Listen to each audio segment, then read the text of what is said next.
اللہ اللہ اللہ۔ مشرکین مکہ کو سمجھانے کے لیے اللہ تعالیٰ نے قوم عاد کا واقعہ ذکر کیا اور فرمایا ان کے کان تھے، آنکھیں تھیں، دل تھے جن سے وہ دیکھ سمجھ سکتے تھے، سمجھ سکتے تھے، لیکن اس کے باوجود نہ توحید کو مانا، نہ رسالت کو مانا، لہٰذا ان کے کانوں نے، آنکھوں نے، دلوں نے ان کو کوئی بھی فائدہ نہیں دیا اور وہ اللہ کے عذاب سے دوچار ہوئے اور ہلاکت اور بربادی کا سامان بن گئے۔ اسی طرح اللہ تعالیٰ فرماتے ہیں وَلَقَدْ أَهْلَكْنَا مَا حَوْلَكُم مِّنَ الْقُرَىٰ، البتہ تحقیق ہلاک کی ہم نے تمہارے ارد گرد بہت ساری بستیاں۔ اے مشرکین مکہ، تم کس خیال میں پھر رہے ہو؟ تمہارے ارد گرد قوم سمود، قوم لوط، مختلف بستیاں آتی تھیں۔ جب یہ لوگ جاتے تھے کبھی ملک شام یا ملک یمن کا سفر، تو راستے میں وہ بستیاں ان کے کھنڈر پڑے ہوتے جہاں عذاب آئے تھے۔ فرمایا وَصَرَّفْنَا الْآيَاتِ، ہم پھیر پھیر کر بیان کرتے ہیں آیتوں کو تاکہ وہ رجوع کر لیں۔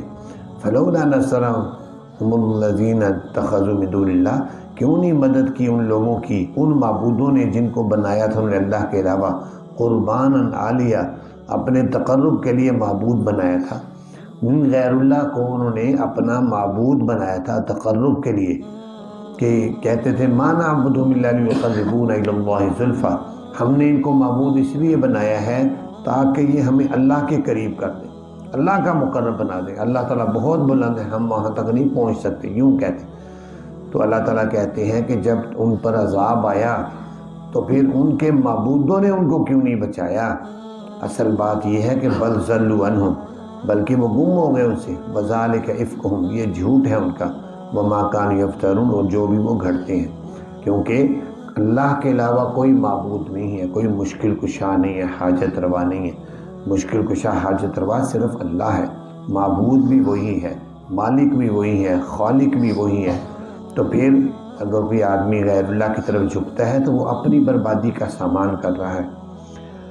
آگے فرمایا بھائی صرفنا الیک نفرا من الجن، اور جس وقت کہ پھیرا ہم نے آپ کی طرف جنات کی ایک جماعت کو، یستمعون القرآن، وہ سنتے ہیں قرآن کو۔ جنات کا واقعہ نبی پاک صلی اللہ علیہ وسلم کو جب نبوت اور رسالت ابھی نہیں ملی تھی تو جنات اور شیاطین کو آسمانوں تک جانے کی اجازت تھی، اوپر تک جا کر بیٹھتے تھے اور فرشتوں کی باتوں کو کان لگا کر سنتے تھے۔ جب نبی پاک صلی اللہ علیہ وسلم کو نبوت دی گئی تو پھر ان کی آسمانوں پر آنے پر پابندی لگا دی گئی۔ اب یہ جنات اور شیاطین کہنے لگے کہ کوئی واقعہ ضرور ہوا ہے کہ جو ہمارے پر پابندی لگ گئی اوپر آنے کی، ورنہ ہم تو اوپر آتے جاتے تھے۔ لہٰذا انہوں نے نصیبین کے مقام پر، نصیبین عراق کے قریب ایک علاقہ ہے، وہاں جنات کی اور شیاطین کی ایک میٹنگ بلائی۔ اس میٹنگ کے اندر پوری دنیا کے جنات کو شریک کیا، بڑے بڑے جنات آئے اور ان کو کہا گیا کہ یہ عجیب چند کچھ عرصے سے معاملہ ہو رہا ہے کہ ہمیں آسمانوں پر جانے سے منع کیا جا رہا ہے، تو آپ کی میٹنگ اس لیے بلائی ہے کہ سارے جنات جہاں بھی روئے زمین سے آئے ہیں اپنے اپنے علاقے میں جو ہے پھریں، دیکھیں کیا واقعہ ہوا ہے، کوئی نئی بات پیش آئی ہے جس کی وجہ سے ہمیں منع کر دیا گیا۔ تو اس طرح انہوں نے میٹنگ بلا کر ڈیوٹیاں لگا دی۔ عرب کے علاقے کے 5 جنات تھے، ان کی ڈیوٹی لگائی کہ تم عرب کے علاقے میں جا کر تحقیق کرو کیا واقعہ پیش آیا ہے کہ جو ہمیں منع کر دیا گیا۔ وہ جنات چلتے چلتے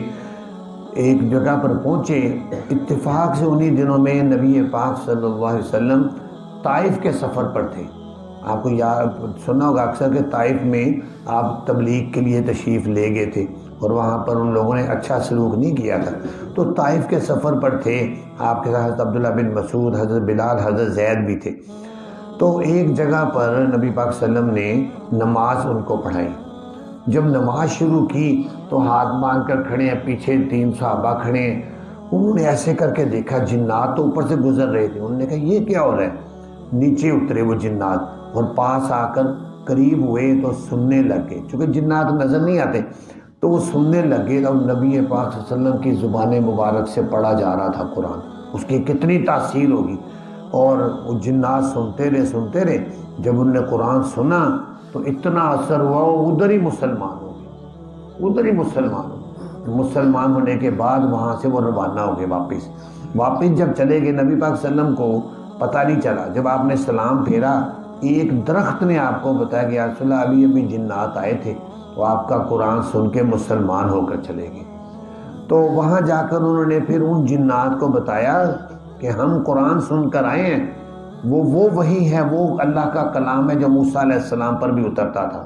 اسی جیسا کلام اترا ہے اور وہ پڑھا جا رہا تھا، ہم سن کر آئے، ہم تو مسلمان ہو گئے ہیں بھائی، اب تم بھی اپنی خیر مناؤ اور مسلمان ہو جاؤ۔ تو اس طرح کئی لوگ جو تھے وہ جنات کے پھر وہ بھی مسلمان ہو، اس کا یہاں ذکر آ رہا ہے۔ وہی صرفنا الیک کا جب پھیرا ہم نے اے پیارے پیغمبر آپ کی طرف جنات کی ایک جماعت کو، یستمعون القرآن، وہ آ کر سننے لگے قرآن، فلما حضروہ، پھر جب وہ حاضر ہوئے وہاں پر جہاں نبی پاک صلی اللہ علیہ وسلم قرآن پاک پڑھے، قالوا انصتوا، کہنے لگے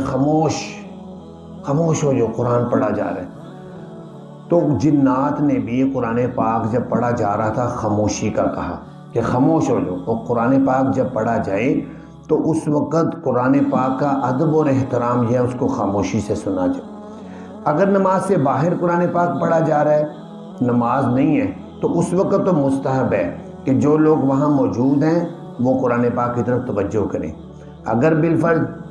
توجہ نہیں کر رہے تو پھر اس پڑھنے والے کو چاہیے کہ وہ قرآن پاک آہستہ آواز سے پڑھے، کیونکہ قرآن کی بے ادبی اور بے احترامی ہوتی ہے کہ قرآن پاک پڑھا جا رہا ہے اور جو لوگ موجود ہیں وہ سن ہی نہیں رہے، توجہ ہی نہیں کر رہے۔ تو اس طریقے سے منع کیا گیا، بلکہ نبی پاک صلی اللہ علیہ وسلم نے فرمایا قرب قیامت قراء فساق، فاسق قراء آئیں گے، فاسق قراء ہوں گے، قرآن پاک اونچی اونچی پڑھ رہے ہیں تو کوئی سن نہیں رہا اور وہ گناہ گار ہو رہے ہیں۔ جس طرح ابھی آپ دیکھتے ہیں اکثر یہ فاطمہ الزہرا مسجد ہمارے پاس، یہ فجر کی نماز میں سپیکر بڑے والا آن کر کے نماز شروع کر دیتے، حالانکہ ان کو سمجھایا ہے کہ بھئی اونچی آواز سے بڑے سپیکر میں لگا کر قرآن پاک پڑھنا لوگوں کو گناہ گار کر رہے ہیں آپ لوگ، کیونکہ کوئی سویا ہوا ہے، کوئی کس حالت میں ہے، کوئی کس حالت میں ہے، سب لوگ تو نہیں سن رہے، اس لیے مسجد کے اندر جہاں نمازی ہیں وہاں پر بس اپنا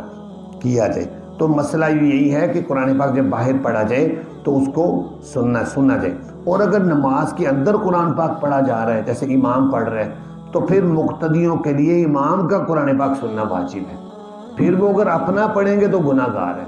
کیونکہ نبی پاک صلی اللہ علیہ وسلم کی باقاعدہ مسلم شریف کی حدیث ہے، من کان لہ امام فقراءۃ الامام لہ قراءۃ، جو آدمی بھی امام کے پیچھے کھڑا ہو کر پڑھ رہا ہے تو امام کا پڑھنا اسی کا پڑھنا ہے،